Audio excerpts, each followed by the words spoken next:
A cada segundo de sua vida, você está sob ataque. Bilhões de bactérias, fungos e vírus querem fazer de você a casa deles. Assim, nosso corpo tem desenvolvido um exército super complexo, com guardas, soldados, uma equipe de inteligência, fábrica de armas e comunicadores. E para que tudo isso? Para protegê-lo, claro. Então vamos assumir que o nosso sistema tenha 12 funções distintas. Por exemplo, matar os inimigos, comunicar-se e várias outras. Também tem 21 células diferentes e 2 forças de proteínas. Além do mais, essas células têm 4 trabalhos diferentes. Então vamos ver como acontece essa interação. Aqui vamos tornar mais compreensível esse complexo que é nosso sistema imune. A cor central representa a função principal dessa célula, enquanto os circundantes representam as funções secundárias dessa célula. Agora o sistema imunológico é representado assim. Não é simplesmente fantástico? Para este vídeo, vamos falar apenas das células e ignorar o resto.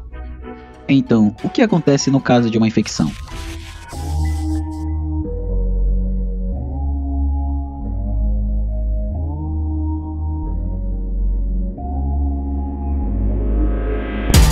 Em um belo dia, quando de repente um prego enferrujado perfura você. A primeira barreira do sistema imunitário foi violada.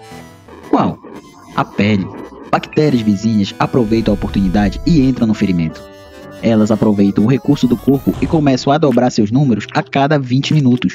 No início, elas não são detectadas, mas quando elas atingem um determinado número de bactérias, elas mudam sua conformação e começam a danificar o nosso organismo, alterando o ambiente ao seu redor. O sistema imunológico tem que agir o mais rápido possível. A primeira de todas são as células guardas, conhecidas como macrófagos.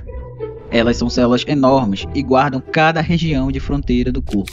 Na maior parte do tempo, elas sozinhas conseguem sufocar um ataque, porque elas podem devorar até 100 intrusos cada uma. Elas engolem o intruso inteiro e os prendem dentro de uma membrana. Em seguida, o intruso é quebrado pelas enzimas e morto.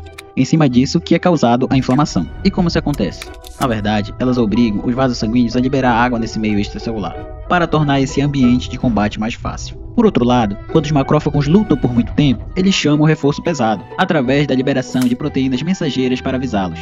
Essas proteínas mensageiras se comunicam localmente e com urgência. Assim, neutrófilos deixam sua rota de patrulha e o sangue passa a se tornar um campo de batalha. Os neutrófilos lutam tão furiosamente que acabam matando células saudáveis nesse processo. Em 5 dias, eles cometem suicídio, para impedir que cause tantos danos ao nosso organismo. Se esse mecanismo não for suficiente para deter essa invasão, o cérebro do sistema imunológico entra em ação. Portanto, as células dendríticas são ativadas. Elas reagem a esses sinais enviados pelos soldados e coletam as amostras dos seus inimigos. Elas os rasgam em pedaços e apresentam sua camada exterior. Agora, a célula dendrítica faz uma importante decisão. Ou elas chamam um exército de antivírus, ou elas chamam um exército de antibactérias. Nesse caso, estamos lidando com bactérias, então vamos chamar o exército antibacteriano. Em seguida, elas viajam por um nódulo mais próximo em cerca de um dia. Aqui, bilhões de células auxiliares e células assassinas tipo T estão esperando para serem ativadas. Quando as células T nascem, elas passam por um processo de treinamento difícil e complicado. Dessa forma, apenas 1/4 sobrevive. As células sobreviventes estão equipadas com uma configuração específica, e a célula dendrítica está a caminho, à procura de uma célula T auxiliar com configuração específica e se encaixa. Quando finalmente encontra uma reação em cadeia ocorre. Então as células T são ativadas e se multiplicam milhares de vezes. Algumas vão se tornar células T de memória e continuar no linfonodo, e vão se tornar praticamente imune a esse inimigo. Algumas viajam para o centro de batalha para ajudar, e o terceiro grupo viaja para o centro do nódulo linfático para ativar uma fábrica de armas muito poderosa, que assim como as células T, são altamente específicas. Todavia, quando uma célula B se encontra com uma célula T, a célula B se duplica muito rapidamente, produzindo milhares de armas. Elas trabalham tanto que vão literalmente morrer de exaustão. Aqui as células T auxiliares desempenham outro papel importante. Elas estimulam as fábricas que trabalham duro e dizem para elas: "Não morra ainda, nós precisamos de você, continue." Isso garante que as fábricas morram se a infecção acabar, de modo que o corpo não desperdice energia ou se machuque. Mas o que é produzido pelas células B? Você já ouviu falar deles, é claro.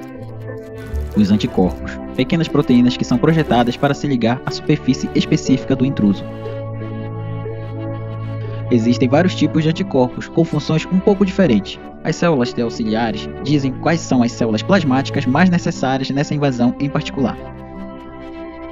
Bilhões delas inundam o sangue e saturam o corpo.